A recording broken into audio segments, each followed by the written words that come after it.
Okey, Assalamualaikum warahmatullahi wabarakatuh. Kita teruskan lagi dengan pelajaran kita pada minggu ni. Okey, macam sebelum ni kita dah belajar mengenai pengurusan harta selepas kematian kan. Okey, sebelum ni kita dah belajar pasal wasiat. Sekarang ni, hari ni kita akan belajar mengenai faraid. Ustazah harap kamu bersedia untuk belajar mengenai tajuk faraid ni sebab tajuk ni agak berat dan banyak benda yang kena ingat dah. So tengok satu-satu, faham satu-satu. Okey. Okey, objektif pembelajaran bagi tajuk ni yang pertama, kamu dapat menyatakan maksud hukum dan dalil faraid. Yang kedua, menyatakan rukun dan syarat faraid. Yang ketiga, menjelaskan jenis, waris dan pembahagian harta pusaka. Yang keempat, menjelaskan hikmah pensyariatan faraid. Dan yang kelima, kita selesaikan beberapa soalan secara bersama-sama supaya kita terus boleh praktikal apa benda yang kita dah belajar pada hari ini. Okey. Seterusnya, kita tengok dulu yang pertama, maksud hukum dan dalil faraid. Okey, maksudnya ialah pembahagian harta seseorang Muslim yang telah meninggal dunia kepada anggota warisnya menurut hukum syarak. Maksudnya dekat sini, ini memang hudud, memang had Allah. Memang Allah dah tetapkan ini nak bahagi macam mana. Macam yang wasiat sebelum ni kita boleh bagi selagi tidak melebihi 1/3 daripada jumlah harta kan. Tapi yang ni lebih ke tak lebih ke, ini memang dah ditetapkan, tak boleh ubah.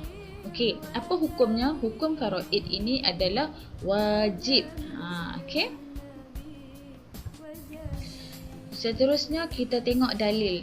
Ini dalil nakli yang menyatakan bahawa faraid itu wajib dilaksanakan sebagai umat Islam lah. Okey, a'udzubillahi minasyaitonirrajim. Lirrijali nasibun mimma tarakal walidani wal aqrabuna walin nisa. والأقربون وللنساء نصيب مما ترك الوالدان والأقربون مما قل منه أو كثر نصيبا مفروضا. Sadaqallahul Azim. Maksudnya orang lelaki ada bahagian pusaka daripada peninggalan ibu bapa dan saudara mara mereka, dan orang perempuan pula ada bahagian pusaka daripada peninggalan ibu bapa dan saudara mara mereka, sama ada sedikit ataupun banyak menurut bahagian yang telah ditetapkan. Itu dah memang jelas dah dekat situ yang telah ditetapkan. Okey, kita tengok pula hadis. Hadis ni membawa maksud, minta maaf nah, hadis tu kurang jelas kat situ. Hadis ni daripada Abdullah bin Abbas radhiyallahu anhu meriwayatkan bahawa Rasulullah sallallahu alaihi wasallam pernah bersabda, serahkanlah bahagian-bahagian pusaka yang ditetapkan itu kepada para pemiliknya. Nampak? Para pemiliknya maksudnya faraid ni memang dah ada orang, memang dah ada ditetapkan siapa yang layak dapat, siapa yang tak layak dapat, macam tu. Apa-apa jua yang masih berbaki, maka serahkanlah bahagian itu kepada waris lelaki yang terdekat. Maksudnya dekat sini dah bahagi semua cukup-cukup, ada baki lagi, itu kenalah diserahkan kepada waris lelaki yang terdekat lah. Tak apa, nanti kita tengok satu persatu. Okey, kita tengok pula rukun dan syarat faraid. Tadi kita dah tengok dalil, maksud hukum apa semua kan. Sekarang ni rukun. Macam sebelum ni Ustazah dah bagi tahu kat kamu, tak cukup rukun maka tak sahlah berlakunya faraid ni. Okey. Rukun kat sini ada 3. Yang pertama ialah orang yang mewariskan harta, yang kedua ialah waris, dan yang ketiga ialah harta pusaka. 3 ni memang kena ada lah. Tapi kalau tak ada harta, tak jadilah faraid. Kalau tak ada orang yang mewariskan harta pun tak jadi faraid. Okey, kita tengok syarat sah faraid. Orang yang mewariskan harta tu mestilah kematiannya telah disahkan. Jangan mati, kita tak tahu dia mati ke tak, tapi sebab dah lama tak ada, kita tak confirm. Itu tak boleh jadi faraid. Kita tak boleh buat faraid. Okey, sekiranya kematiannya belum disahkan, pembahagian harta tidak dibenarkan. Tak boleh. Okey, waris pula. Waris mestilah masih hidup dan mengetahui status hubungan dengan si mati. Status ni maksudnya betul ke dia ni anak kandung ke anak angkat ke anak saudara ke anak pungut, macam tu. Okey. Seterusnya harta pusaka. Syarat harta pusaka, harta yang dimiliki oleh si mati. Sekiranya harta pusaka tidak dimiliki oleh si mati, pembahagiannya tak sah. Memang harta tu memang kena yang si mati punya. Macam sebelum ni ke, takkanlah kita nak faraid rumah padahal rumah tu bukan rumah kita kan. Macam tu. Okey, faham setakat ni? Okey, seterusnya kita akan tengok pembahagian harta pusaka. Pembahagian harta pusaka ni dia kena ada si mati lah. Okey, kita andaikan ada seorang yang mati kan. Di sekeliling seorang yang mati ni akan ada orang yang akan menerima harta pusaka daripada si mati. Walaupun tak kisahlah si mati ni ada harta banyak ke harta sikit ke, hartanya tetaplah perlu difaraidkan. Okey, kita tengok dulu. Kalau lah si mati ni mati, memang si mati ni memang akan matilah kan. Okey, bapak dia dapat apa, ibu dia dapat apa. Kita tengok dulu bapak. Bapak dia akan dapat 1/6 sekiranya mempunyai anak lelaki. Kalau bapak tu dia ada anak lelaki, dia akan dapat 1/6. Okey, asabah kalau bapak ni tak ada anak. Dan 1/6 dan asabah. Maksudnya 1/6 dia dapat, baki pun dia dapat sekiranya bapak ni dia ada anak perempuan seorang je. Maksudnya macam mana? Dalam jumlah harta tu, mula-mula dia akan dapat 1/6. Contohlah anak perempuan dia tu ada suami, ada isteri, so bahagi-bahagi dah kan. Ada suami lah, anak perempuan dia dah ada suami dan ada anak. Bahagilah dekat anak dapat apa, dekat suami dapat apa. Lepas tu ada lebih. Lebih tu bapak yang dapat. Faham? Okey, seterusnya kita tengok ibu. Ibu dia akan dapat 1/3 sekiranya tak ada anak atau terdapat hanya seorang saudara lelaki ataupun perempuan. Kemudian 1/6 sekiranya mempunyai anak atau terdapat lebih daripada 2 orang saudara lelaki atau perempuan. Dan yang ketiga dapat 1/3 daripada baki sekiranya hanya mempunyai ibu, ayah, suami atau isteri. Okey.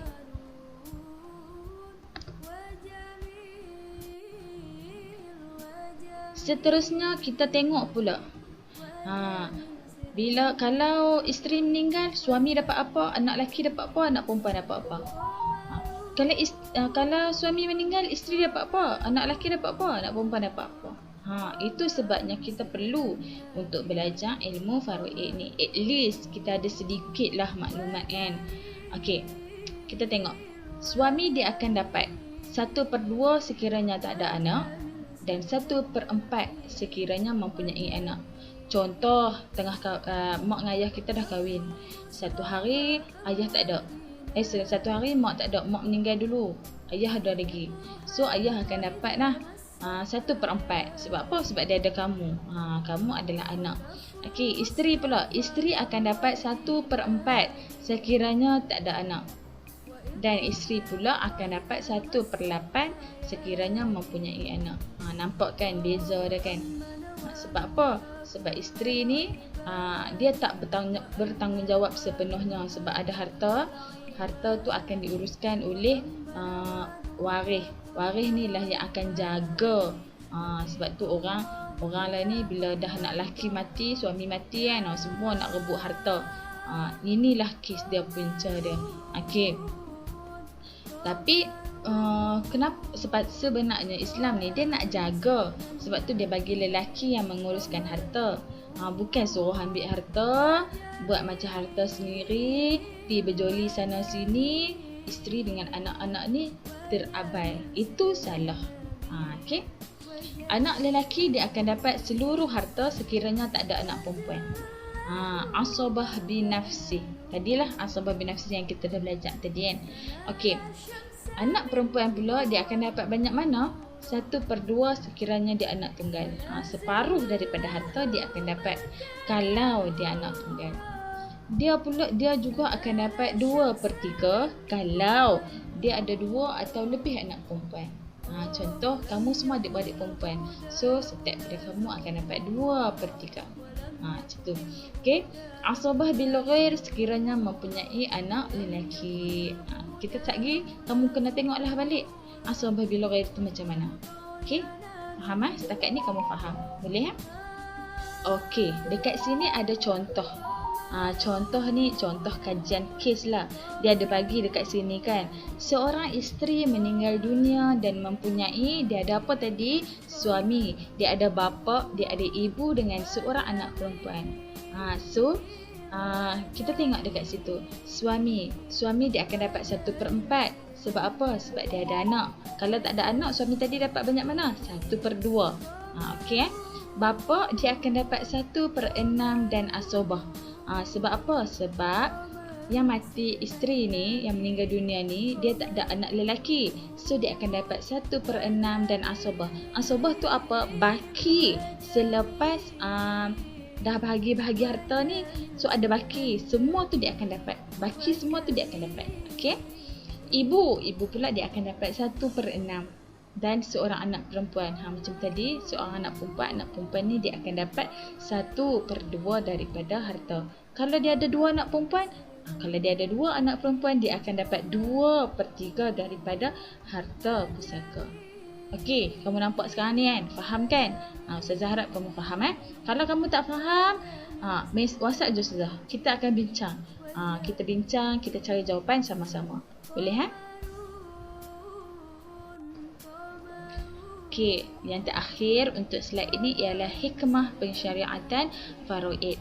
Okey, yang pertama hikmahnya ialah mengelakkan berlakunya pertelingkahan dalam pembahagian harta yang menjejaskan kebahagiaan dalam keluarga. Harta ni biasalah kan. Kalau harta sikit tu kita buat cara sikit tak apalah. Harta banyak tu yang nak jadi berebut harta.